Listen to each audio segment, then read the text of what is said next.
नमस्कार, मैं हूं विजय श्री और स्वागत है आपका सियासत नगरी में। असम के मुख्यमंत्री हिमंत बिस्वा शर्मा अक्सर अपने तीखे बयानों और बड़े फैसलों को लेकर चर्चा में रहते हैं। अब एक बार फिर उनकी सरकार के एक बड़े निर्णय ने राजनीतिक गलियारों में नई बहस छेड़ दी है।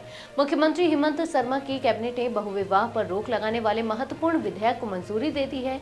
यह विधेयक आगामी 25 नवम्बर को विधानसभा में पेश किया जाएगा। यदि यह विधेयक पास हो जाता है तो असम में बहुविवाह को कानूनी रूप से प्रतिबंधित कर दिया जाएगा और इस प्रावधान को तोड़ने वालों को 7 वर्ष तक कारावास की सजा हो सकती है। मुख्यमंत्री हिमंत इस मुद्दे को केवल कानून तक सीमित नहीं मानते, उन्होंने इसके पीछे जनसंख्या संबंधी गंभीर तर्क भी दिए हैं। मीडिया से बातचीत करते हुए उन्होंने कहा कि वर्ष 2001 और 2011 के बीच असम में हिंदू और मुस्लिम समुदाय की जनसंख्या में जो असमान वृद्धि हुई है वह बेहद चिंताजनक है। उन्होंने दावा किया कि हर जिले, हर ब्लॉक और हर क्षेत्र में मुस्लिम जनसंख्या लगातार बढ़ी है, जबकि हिंदू जनसंख्या में वृद्धि बहुत कम स्तर पर रही।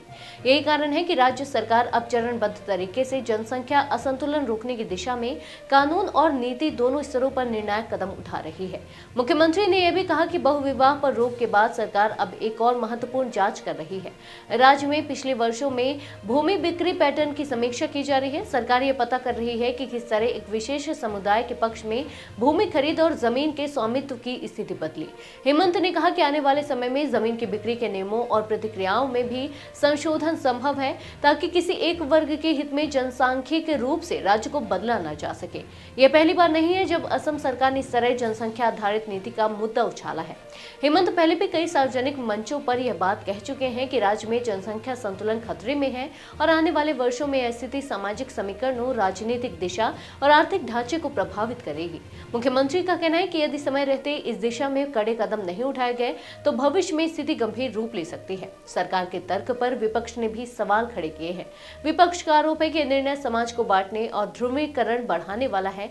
विपक्ष का कहना है कि बहुविवाह का विषय न्यायालय के दायरे और सामाजिक सुधार के दायरे में आता है और इसे चुनावी मुद्दा नहीं बनाया जाना चाहिए। हालांकि हिमंत सरकार इसे पूरी तरह से जनहित और सामाजिक सुधार से जुड़े सुधारात्मक कदम के रूप में प्रस्तुत कर रही है। असम की राजनीति में यह विधेयक बड़ा मोड़ माना जा रहा है। एक तरफ सरकार इसे सामाजिक सुधार और नियंत्रण की शुरुआत बता रही है, दूसरी ओर विरोधी इसे राजनीतिक ध्रुवीकरण का नया हथियार मान रहे हैं। अब सबकी नजरें इस बात पर है कि विधानसभा में यह विधेयक पास होता है या नहीं। आज के लिए बस इतना ही। अगर आपके इलाके में कोई राजनीतिक लापरवाही, भ्रष्टाचार या जनहित से जुड़ी समस्या है तो आप चुप मत रहिए, अपनी शिकायत हमें भेजिए।